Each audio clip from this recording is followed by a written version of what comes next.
اعوذ باللہ من الشیطان الرجیم بسم اللہ الرحمن الرحیم الذین یؤمنون بالغیب ویقیمون الصلاة ومما رزقناہم ينفقون۔ سامعین کرام، میں نے آپ حضرات کے سامنے سورۃ البقرہ کی ایک آیت کریمہ تلاوت کی ہے۔ وہ آیت کریمہ جس کو ہم نے تراویح کی نماز میں سماعت کی ہے، اس آیت کے بارے میں اور اس کے علاوہ بھی دیگر آیات کے بارے میں آج کے اس درس میں آپ کے سامنے اس کے تفسیر کو پیش کیا جائے گا۔ تو اس آیت کریمہ میں اللہ رب العالمین نے مومنوں کی صفت بیان کی ہے کہ جو اللہ رب العالمین کے مومن بندے ہوتے ہیں، جن کا ایمان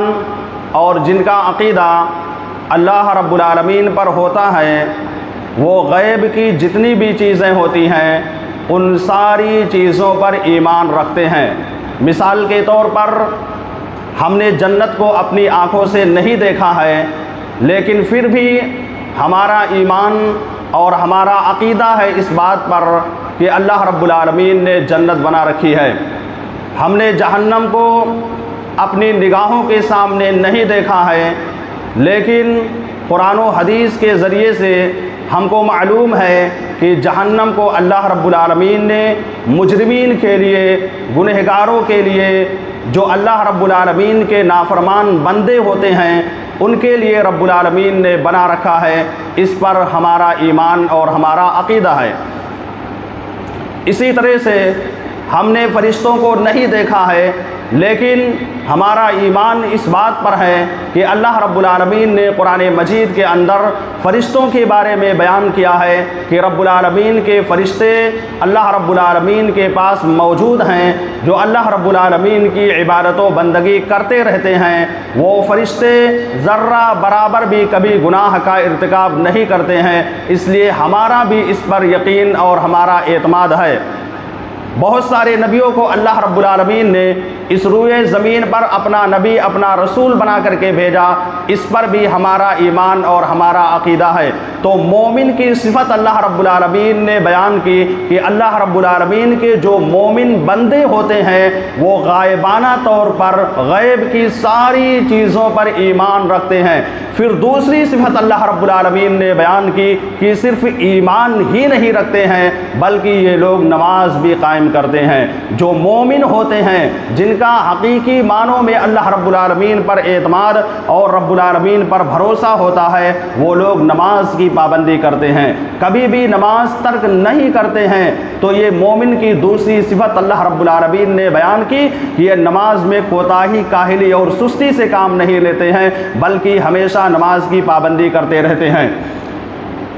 تیسری صفت اللہ رب العالمین نے بیان کی کہ جو کچھ ہم نے ان کو رزق دے رکھا ہے، جو بھی دولت ان کے پاس موجود ہے، یہ مومن بندے اپنی کمائی ہوئی دولت میں سے اللہ رب العالمین کی راہ میں خرچ کرتے رہتے ہیں۔ اللہ رب العالمین کی راہ میں جب بھی ضرورت پڑتی ہے اپنے مال کو پیش کرتے ہیں، اپنے مال کو خرچ کرتے رہتے ہیں۔ اب وہ جگہ چاہے مسجد ہو، مدرسہ ہو، یا کسی غریب غربا کے اوپر تقسیم کرنا ہو، یا کسی بیمار کے اوپر تقسیم کرنا ہو، یا اسی طرح سے اور بھی جو بھی دینی کام آئے، اس میں بڑھ چڑھ کر کے اللہ رب العالمین کے مومن بندے اپنے محبوب مال کو رب العالمین کی راہ میں خرچ کرتے رہتے ہیں۔ تو یہ پہلی آیت تھی جس کو میں نے آپ کے سامنے پیش کیا، اس میں مومنین کی صفت اللہ رب العالمین نے بیان کی ہے۔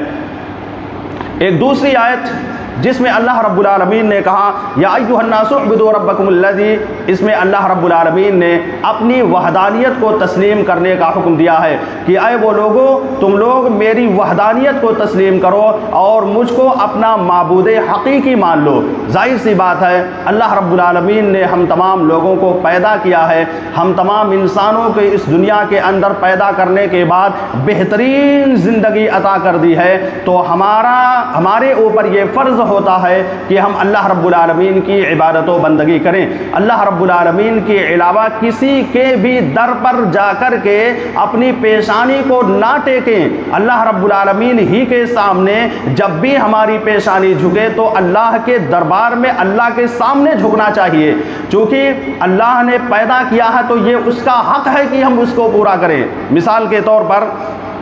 اگر دنیا کی مثال،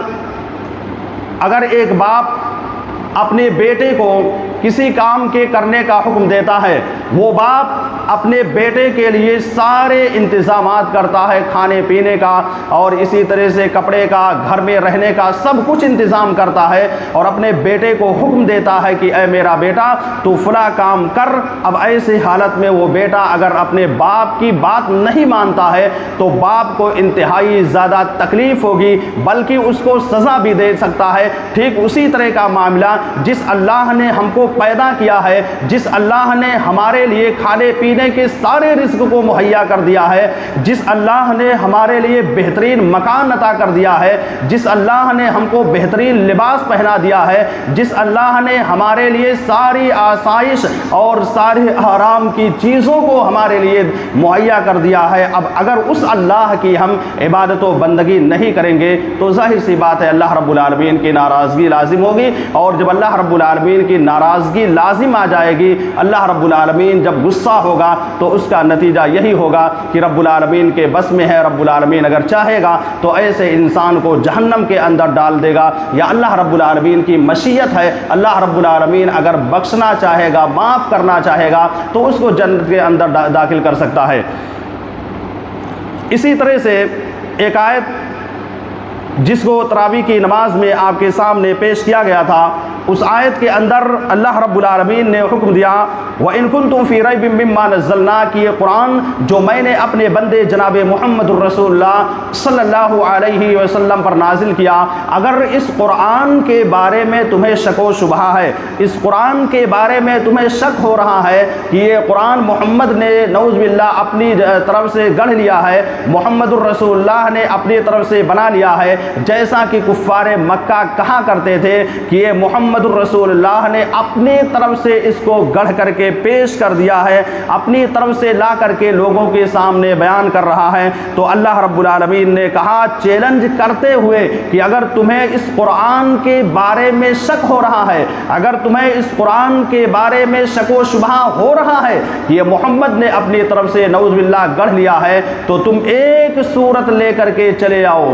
ایک سورت لانے کا چیلنج اللہ رب العالمین نے کر دیا کہ ایک سورت لے کر کے تم چلے آؤ، اور اس ایک سورت کے لانے میں اللہ رب العالمین نے کہا کہ تم تمام جن و انسان اکٹھا ہو جاؤ، پوری دنیا کے لوگ اکٹھا ہو کر کے لانا چاہو تو لے آؤ، لیکن پھر اللہ نے کہا کہ کبھی بھی ایسا نہیں ہو سکتا ہے، ایک سورت تو بہت دور کی بات ہے، اگر تم اس قرآن جیسی ایک آیت لانا چاہو تو ایک آیت بھی نہیں لا سکتے ہو، چونکہ یہ قرآن ایسی کتاب ہے کہ جس کا کوئی مثال نہیں ہے، اس جیسی کوئی کتاب جو ہے اس کا مقابلہ نہیں کر سکتی ہے، اسی لیے اللہ نے کہا کہ یہ قرآن میں نے نازل کیا ہے اور ہم ہی اس کی حفاظت کرنے والے ہیں، قیامت کی صبح تک اللہ رب العالمین اس قرآن کریم کی حفاظت کرتا رہے گا، دنیا کا کوئی بھی انسان چاہے جتنا بڑا ظالم بادشاہ کیوں نہ ہو جائے، دنیا کا کتنا بڑا انسان اگر وہ اپنے دل کے اندر سوچے کہ میں اس قرآن کو مٹا دوں گا، میں اس قرآن کو ختم کر دوں گا، ٹھیک ہے وقتی طور پر آپ پورے قرآن کو جلا سکتے ہیں، پورے قرآن کو دریا کے اندر ڈال سکتے ہیں، لیکن جو حفاظ کرام کے، جو حافظ قرآن کے سینوں میں قرآن موجود ہے، اس کو تو دنیا کا کوئی بھی انسان مٹا نہیں سکتا ہے۔ تم قرآن کو جلا سکتے ہو لیکن حفاظ کرام کو ختم نہیں کر سکتے ہو، ادھر قرآن کو تم ختم کر دو گے، ادھر نیا قرآن نکل کر کے تیار ہو جائے گا، اسی لیے اللہ نے چیلنج کر دیا اور یہ کہہ دیا کہ قرآن کو میں نے نازل کیا ہے اور ہم ہی اس کی حفاظت کرنے والے ہیں۔ اللہ رب العالمین سے دعا ہے کہ الہ العالمین ہم تمام لوگوں کو ان باتوں پر ایمان رکھنے کی توفیق عطا فرما، الہ العالمین ہم تمام لوگوں کو قرآن و حدیث کے مطابق زندگی گزارنے کی توفیق عطا فرما، الہ العالمین ہم تمام لوگوں کو رمضان المبارک کے مہینے میں زیادہ سے زیادہ قرآن کریم کی تلاوت کرنے کی توفیق عطا فرما، الہ العالمین رمضان کے مہینے میں زیادہ سے زیادہ ذکر و اذکار کرنے کی توفیق عطا فرما، آمین۔ وآخر دعوانا ان الحمد للہ رب العالمین۔